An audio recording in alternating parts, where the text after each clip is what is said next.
and said, "By the power of Grayskull."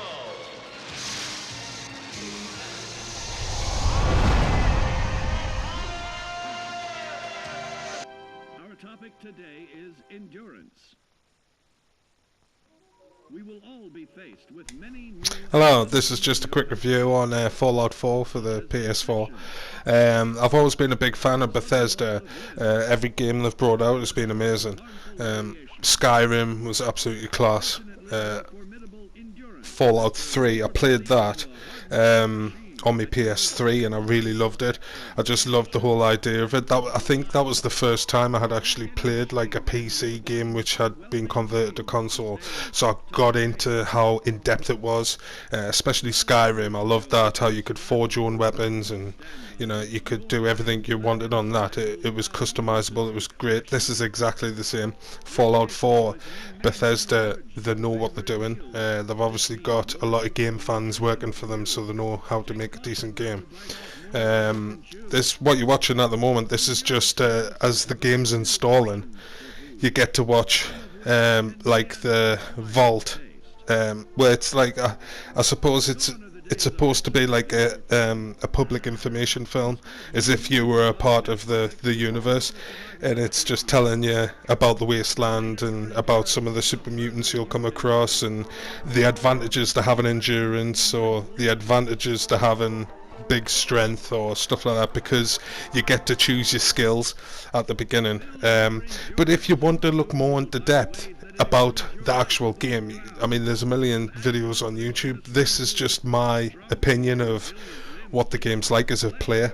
That's what all my videos are like. So this is, I thought that was like a little cute touch, but to have that while you're watching, you're waiting for it to initially install. And this is what I was talking about. This is like Bethesda Classic. You can upgrade everything, you can modify everything. There's shitloads to find throughout the world. If you've never played one of these games before, you do have the habit of just picking up everything, like tin cans and porcelain cups and like forks and dinner trays and shit like that. You pick up everything, but after a while you learn what you need to pick up. And also when you come to upgrade your guns or anything really, you can highlight stuff that you need. So if you need glue or if you need some springs or something like that for your next upgrade, you can highlight it, so while you're out and about in the world, if you come across something, it'll have a little magnifying glass next to it, meaning this contains the stuff that you need to do whatever you wanted. So that's a little good touch. They could have done that on, I don't know if they did it on Skyrim, but that would have came in handy. It's the same idea as Skyrim. You get partners to companions that help you in a fight, and you can make them carry stuff. Same as the little dog meat. You can make him carry stuff for you as well, and he can carry quite a lot. So it comes in handy to have a companion, because normally the time you can just hide or reload or get your health back or whatever, and your partner's like still fighting them, and it can wipe out the room. Sometimes I'm just around searching upstairs and I'm searching about, and dog meat's downstairs killing them for us because he can't get killed. Dog meat. I'm not sure if the other companions can, but dog meat doesn't. He whimpers and he cries when he's hurt, and he limps. But if you just leave him, because at first I was giving him stim packs and I'm trying to revive him, but he's costing all me stim packs because he keeps running off and fighting them when I don't want him there. But if you just leave him, then he heals by himself eventually, so he's everlasting, so that's good. And you can unlock a perk where he attacks people, like he becomes an attack dog as well. I haven't got the perk, and he still jumps up and attacks people, but all he does is he grabs them by the leg or the arm and he keeps them still while you have a chance to shoot them, so that's good. But he does your head in a bit, because like he just keeps making little dog noises, like little whimpering and like crying and that all the time when you're just looking around and searching. So it just does your head in, like listening to him all the time. You can go, like I was seeing a video on YouTube the other day where somebody was went into the options and turned down all the voices of all the computer characters, so you can't hear them, because they do just keep talking all the time, like, and if you're spending a long time in one place, it does like piss you off. Excuse me. But so Fallout 4 is exactly the same as Fallout 3. Basically, it's just on a massive scale, and there's a lot more things you can do. And like you say, look at the graphics. The graphics are amazing. I was just testing out me power armor and that. This was the first day I had got it, because I got it over eBay and it just came through the post. So I just sat and started playing it for a couple of hours.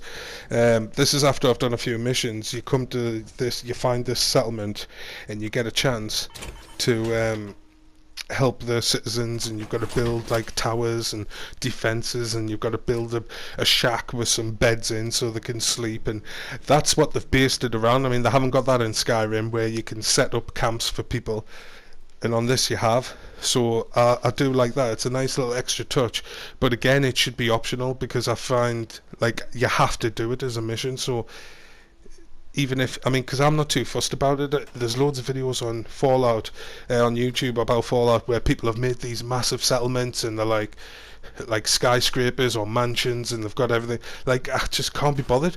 It's not online, so there's only you who's going to get to see that stuff, or your friends when you come to show them, oh yeah, look at me settlement, look at all this. So it's a massive waste of time and energy and resources, because all the fences and the roof and the floor and the doors and everything you want to make, you have to it costs you like resources.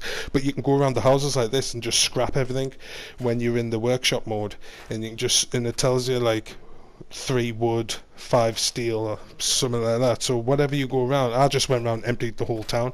I just wiped out every single house. But I watched some videos, and later on they said, like in the videos on YouTube, like, don't keep things in the house, because you can't make fridges, you can't make certain items which are already in the house. So instead of scrapping them for the sake of 2 steel or something, you can just keep it, and it just looks aesthetically pleasing when you've got a house all set up and it's got a fridge and a radio and everything. But like I say, it's all bollocks. It's a waste of time. You're only doing it for yourself. You don't get any rewards for doing it, so I don't see the point in doing it. So when I get on a mission and they're talking about, oh, you've got to go and set up a settlement, and you've got to set up a radio beacon, and you've got to set up some defences and that, I just go and do 1 turret, 1 beacon, 1 generator, and that's it, and then I'll fuck off. I don't bother making it into a really nice big settlement. I can't be bothered.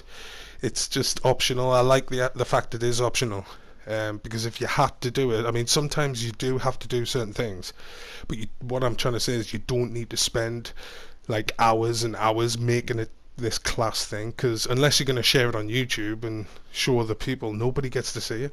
So it's up to you really if you can be asked to do it.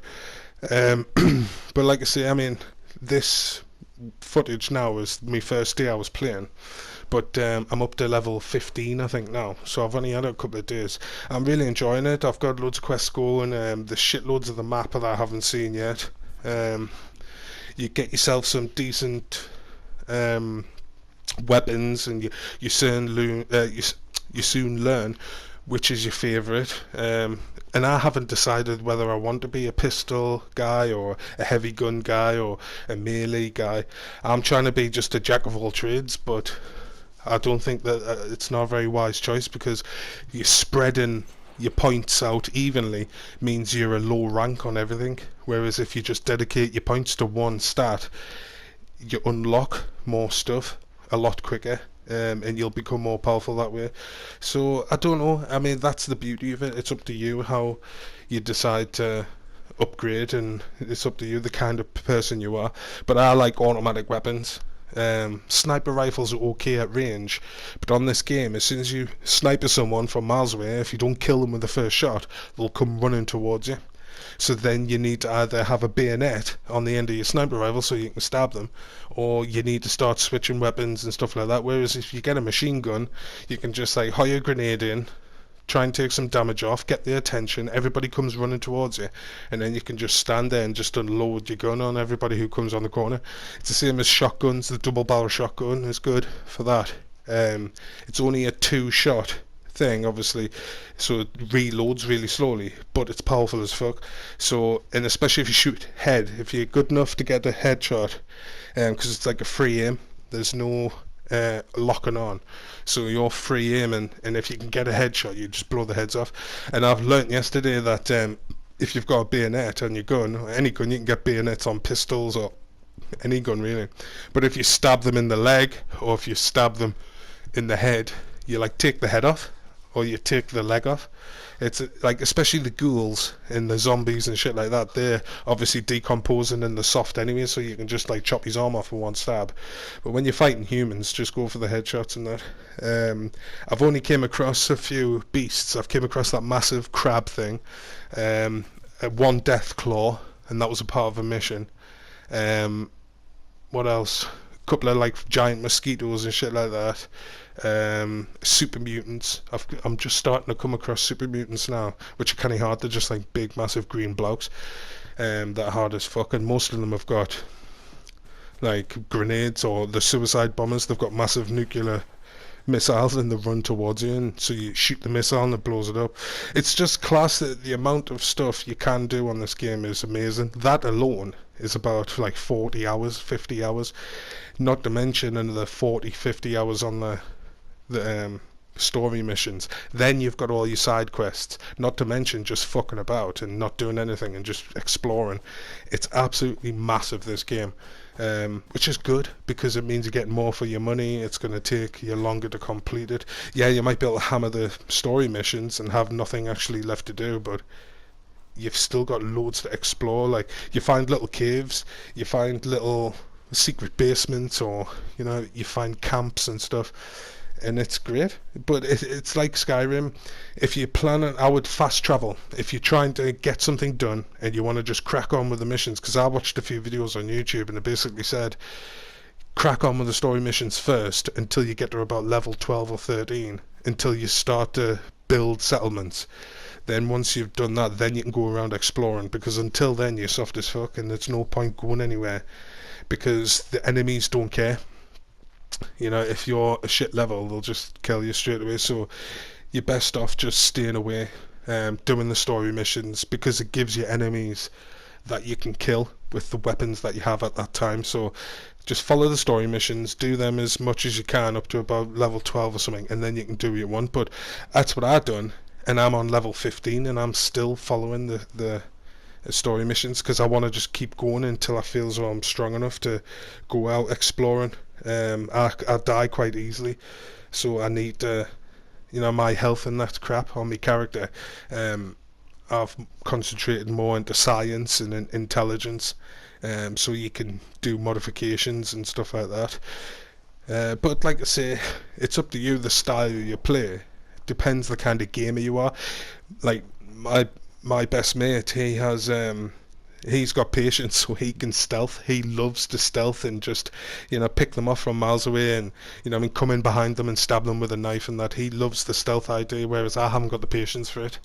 I'm too cack-handed. I can't, you know, take my time. I'd rather just run in all guns blazing and wipe them all out. It's just quicker and you get the job done. But I don't know, it's the same in driving and everything. You know, yeah, it depends the kind of person you are, as the style you take, and this game tailors that. It lets you just be who you want to be, so that's great. But like I say, there's lots of things to do. There's lots of modifications. There's lots of things you can make. You know, like you can get baseball bats with massive spinning blades on and stuff like that, so you can really upgrade. You can get super sledgehammers and stuff like that. So it just depends the kind of gamer you want to be, but I would recommend it. I'd give it 10 out of 10. If you want to play it, I would definitely go out and get it. It's amazing, and I think there's a DLC coming out soon as well, rumoured. So that's it. If you want to get it, go out and buy it. So see you there. You are a smelly pirate hooker.